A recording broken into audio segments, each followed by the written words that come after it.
à ce match, les joueurs compétitifs, les joueurs dont on aura besoin pour ce match-là? Attendez, moi en tant que ministre des Sports, je ne réagis pas au conditionnel sur les on aurait. J'opine et je prends des décisions sur la base des pièces rapportées. Si ce que vous dites est vrai, je pense que des sanctions sont prévues. Nous sommes dans un pays de droit. Quand vous êtes un joueur dans un club et que vous êtes convoqué en sélection, que vous ne répondez pas, leurs propres dispositions réglementaires ont prévu des sanctions, non seulement pour les joueurs, mais pour le club auquel ces joueurs sont affiliés.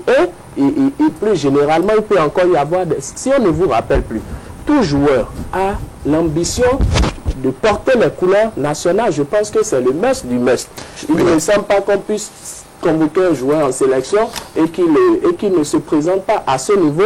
La fédération a des structures compétentes, les comités de sanctions, etc., les commissions disciplinaires qui aviseront en ce moment. Moi, dans mon rôle de ministre des Sports, c'est de veiller à ce que tout se passe bien. Et comme c'est les équipes nationales, c'est du ressort de l'État, du gouvernement, c'est de veiller à ce que l'équipe nationale ait les ressources pour faire une bonne préparation et faire une bonne participation pour amener des résultats. Maintenant, les jeux de couloir ou de cuisine, épargnez-moi ces détails. Qui est l'actuel sélectionneur de l'équipe nationale? Voilà. L'actuel sélectionneur de l'équipe nationale, puisque c'est une procédure, c'est M. Denis Guavec. Ça a été adopté en conseil des ministres, pas par M. Modeste Kérékou. Mais au demeurant, je dois vous dire que hier, avant-hier, vendredi, j'ai reçu une correspondance à mon cabinet parce que, à la vérité, nous devons d'être dans la vérité. Nous devons de dire la vérité au peuple. J'ai reçu une correspondance du président de la Fédération béninoise de football, Elhadj Anjorin Moucharaf, me notifiant qu'il a démis le président et le sélectionneur national, M. Denis Guavec, en évoquant un certain nombre de raisons. J'ai reçu ce courrier vendredi soir. À la fin de l'heure, je l'ai reçu à mon cabinet. J'en ai pris connaissance. J'attends lundi pour réunir les membres de mon cabinet parce que nous travaillons en équipe pour que nous puissions apprécier la situation et prendre les décisions qui s'imposent. Mais est-ce qu'on peut avoir une idée des raisons évoquées pour le limogeage du sélectionneur? Vous les aurez, parce que les deux côtés ont la faculté. Parfois même, je reçois des courriers qui me sont adressés dans la presse avant de les recevoir. Vous aurez le temps de connaître ces raisons. Laissez que je réserve la primaire aux membres de mon cabinet et aux membres de mon cabinet que nous puissions les examiner. Donc pour l'instant, le Bénin est sans sélectionneur? Pour l'instant, le Bénin a un sélectionneur, c'est M. Denis Guavec. Le Bénin n'est pas sans sélectionneur. Avant que vous donniez une suite au courrier, j'ai reçu qu'il a été béni, je n'ai pas encore. Est-ce que vous avez la possibilité de refuter cette décision du président Anjorin Moucharaf? Ne soyez pas pressés, nous sommes à moins de 12 heures de la journée du lundi 13. Donc, oui, en attendant, monsieur le ministre, il a demandé, Rodrigue demande si vous avez la possibilité de poser un refus de non recevoir. Que j'ai cette possibilité ou que je ne l'ai pas, de toutes les manières, dans quelques heures, vous saurez la position du ministère. Pourquoi vous ne voulez pas le dire, mais en attendant, pour anticiper un peu, nous dit si c'est possible. Ce n'est pas dans toutes les matières. Alors, le football national, ce n'est pas seulement en équipe nationale, c'est également le championnat. Vous savez que les démissionnaires, en gros, représentent pratiquement la plupart des clubs qui participent à ce championnat national. Est-ce qu'aujourd'hui, c'est possible, on peut espérer connaître l'issue de ce championnat-là, le champion et tout le reste, avec la situation, cette crise qui prévaut au sein de la fédération? Le championnat est bloqué. Vous savez, c'est pour ça que je voudrais me permettre d'appeler à l'esprit patriotique et au sens du devoir de chacune des parties, en tant que groupe et de chacun des éléments constituant ce groupe-là, pour dire qu'il faut qu'au-delà de tout, les gens cessent de penser à leur petite personne et que nous puissions penser à la nation, au peuple béninois, à l'intérêt général. Le championnat a été arrêté, m'a-t-on dit, en raison du fait que la mission que la FIFA CAF a dépêchée aurait, puisque je n'étais pas là, aurait dit, et je vous disais tantôt que je n'ai pas l'habitude d'opiner sur des rumeurs ou sur des faits néo-conditionnels, aurait dit que puisque le ballon continue de rouler, il n'y a pas crise.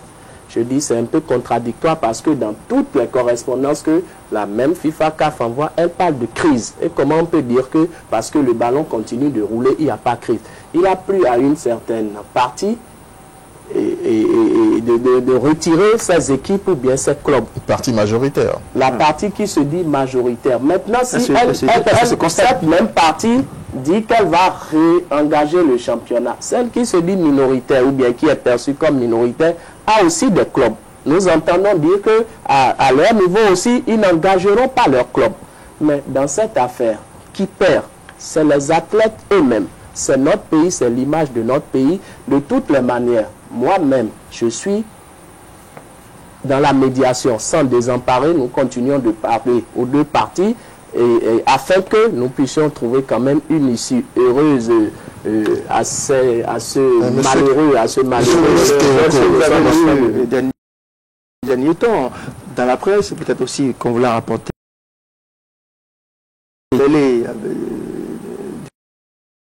de football avec qui ont été écoutés au niveau de la brigade économique et de ressources financières mises à la disposition du football. Quelle est votre appréciation par rapport? Non, je pense que c'est les démissionnaires dans la poursuite. Vous savez, la Fédération béninoise de football fonctionne essentiellement sur deux sources de revenus. Revenus qui leur viennent des structures fêtières, la CAF, la FIFA, sur lesquels malheureusement le gouvernement n'a pas voix au chapitre. On ne peut pas demander des justificatifs sur des ressources que nous n'avons pas mis à leur disposition. C'est comme ça dans le monde. Et à chaque fois qu'un gouvernement veut s'aventurer sur ce terrain, il est rappelé à l'ordre. Mais les subventions que l'État béninois, donc l'argent du contribuable que le gouvernement a à la disposition de la Fédération béninoise de football, par le truchement du ministère de la Jeunesse et des Sports, sur ça, nous avons un parfait contrôle. Parce que nous avons nos régisseurs, il y a des procédures de décaissement. À ce niveau, je dois être franc, la Fédération béninoise de football, aucun franc de l'État. C'est nos régisseurs. Ils nous disent les dépenses à effectuer. Nous apprécions ensemble de l'opportunité de ces dépenses. Il y a une question de l'argent des partenaires de sur ça, je n'ai pas prise. Ça, c'est les partenaires, etc. Je ne voudrais pas me mêler. Je ne me mêle pas de ce qui ne me regarde pas. Par contre, les autres membres de la ont le droit de chercher à savoir comment... C'est ce qu'ils font. Ou interférer. Notre cabinet, le cabinet du ministère de la Jeunesse des Sports, serait également mêlé, puisqu'on parle de votre Clément Delbourg, aujourd'hui ministre, mais entre-temps directeur de situation. D'amalgame. Le cabinet ou bien pas mêlé. Dans le cas d'espèce, si vous voulez que nous ne faisons pas d'amalgame, ne faisons pas d'amalgame. C'est pas sur les ressources, pas sur des ressources. Ce serait sur des ressources qui partenariat entre la fédération et un septième. Le ministre Delbourg, le DRFM ont été entendus.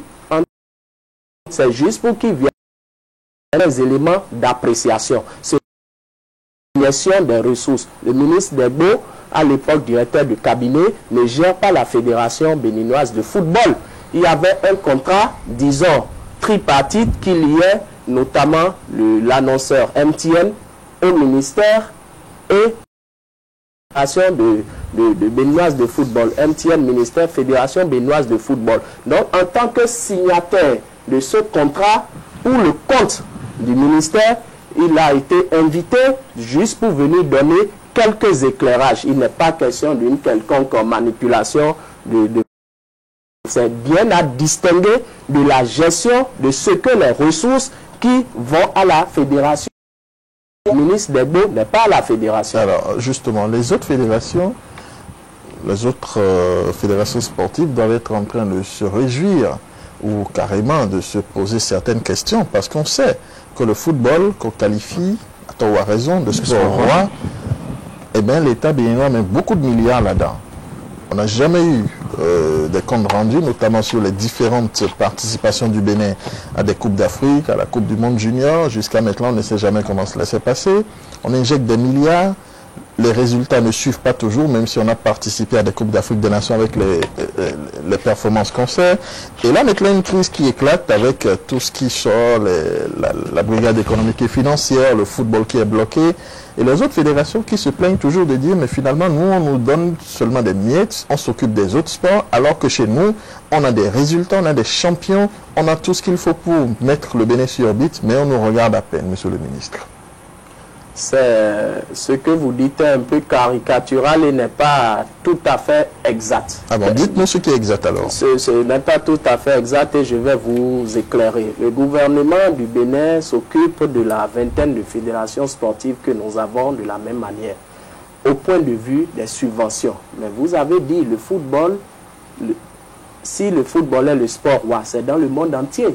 Ce n'est pas ici au Bénin. Pas dans tous les pays. C'est dans presque tous les pays, à l'exception des pays américains où on a d'autres types de sports comme le basket, etc. Mais dans presque tous les pays du monde, ce n'est pas de la faute des dirigeants actuels du Bénin ou des dirigeants de la fédération. Le roi, il est roi, c'est comme ça. Maintenant, nous appuyons, en tout cas le gouvernement du docteur Yahya Boni fait l'effort d'appuyer toutes les autres fédérations. Pas de la même manière. Non, mais je vais vous dire, par exemple, actuellement, nous avons notre équipe. Nous avons notre équipe qualifiée pour la Coupe du Monde en Grèce. Notre équipe de handball. Donc, nous l'appuyons. La préparation se fait. Le football. Je ne serais pas totalement d'accord. Non, attendez, c'est peut-être